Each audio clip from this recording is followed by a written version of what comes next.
What's up guys, meron pala akong good news na sasabihin sa inyo guys. Ito'y tungkol sa isang padyak boy dito sa Palanan na Makati, dito sa may Casino Street, na lagi kong nadadaanan guys, na nagtatanong palagi kung anong oras halos bawat daan ko dito dito sa Casino Street. Yung kanyang padyak guys, ayan dun yung padyak niya. Yan yung si kuya, natutulog na sa kanyang padyak. Sa umaga siya namamasada. Bali ang bala ko guys, medyo blessing kasi nakwento ko kasi siya sa yung katrabaho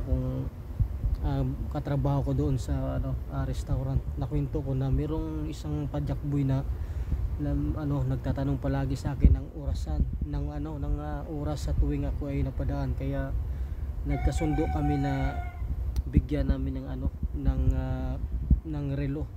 Pero siya na daw yung siya na daw yung bahala magbigay, bibili, tapos ako na magbigay. Yan, sana matuloy yun guys bukas, para si kuya ay matutuwa, at tingnan natin yung reaksyon ni kuya guys, at abangan nyo na lang bukas. Sana matuloy yung pagbili ng aking kasama katrabaho. Maraming salamat guys. Yung next